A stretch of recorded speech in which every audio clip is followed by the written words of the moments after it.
ಅಲ್ಲಿ ನೋಡಿ sir, ozone ಪದ್ರ ಅನ್ನೋದೊಂದು ಇದೆಯಂತೆ. ಎಲ್ಲೈತು ಅಲ್ಲಿ? ಕಾಣಿಸಲ್ಲ ಬಿಡಿ ಸರ್, ಅದು ನಮಗೆಲ್ಲ. ಎವ್ರಿ ಡೇ ನಾವು ಸೇದಿ ಬಿಡೋ ಟಾಕ್ಸಿಕ್ CO2 ಇಂದ ಎವ್ರಿ ಇಯರ್ ಆ ಪದ್ರ 1.4% ಅಷ್ಟು ನಾಶ ಆಗುತ್ತಂತೆ ಸರ್. WHO ಹೇಳಿದೆ ಗ್ಲೋಬಲ್ ವಾರ್ಮಿಂಗ್ ಆಗುತ್ತಂತೆ. ತೀಖ ತೊಳ್ಕೊಳಕ್ ನೀರಿಲ್ಲ ಅಂದ್ರೂ ಪರವಾಗಿಲ್ಲ, ಟಿಶ್ಯೂ ಪೇಪರ್ ಯೂಸ್ ಮಾಡೋಣ ಬಿಡಿ.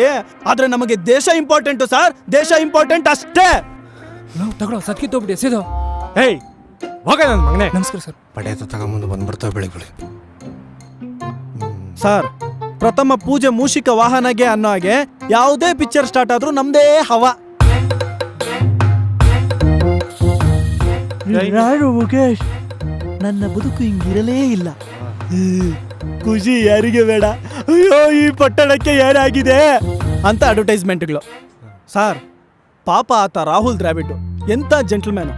1 ಲಕ್ಷಕ್ಕಿಂತ ಹೇಳಿರ್ತಾನೆ ಸಿಗರೆಟ್ಗಳು ಸೇದಬೇಡಿ ಅಂತ. ಕೇಳಿದ್ರಾ? ನೀವು ಬೇರೆ ಬಂದ್ಬಿಟ್ಟು ಪಬ್ಲಿಕ್ ಪ್ಲೇಸಲ್ಲಿ ಸ್ಮೋಕ್ ಮಾಡಬೇಡಿ, ಅಫೆನ್ಸು ಅಂತೀರಾ. ಮನೇಲಿ ಸೇದಿದ್ರೆ ಕೆರೆದಲ್ಲಿ ಹಾಕಲ್ವಾ? ಇಷ್ಟೆಲ್ಲ ಮಾತಾಡ್ತೀಯಲ್ಲ, cigarette smoking is injurious to health, ಅದು ಗೊತ್ತಿಲ್ವಾ ನಿನಗೆ? ಸರ್, ನಾನೇನೋ ಚಿಕ್ಕ ಹುಡುಗ, ನನ್ನ ಬಗ್ಗೆ ಬಿಡಿ. ಗದ್ದುಗೆಲ್ಲಿ ಕೂತಿರೋ ದೊಡ್ಡವ್ರೇನು ಗೆಣಸ್ಕೇಳ್ತಾವ್ರ?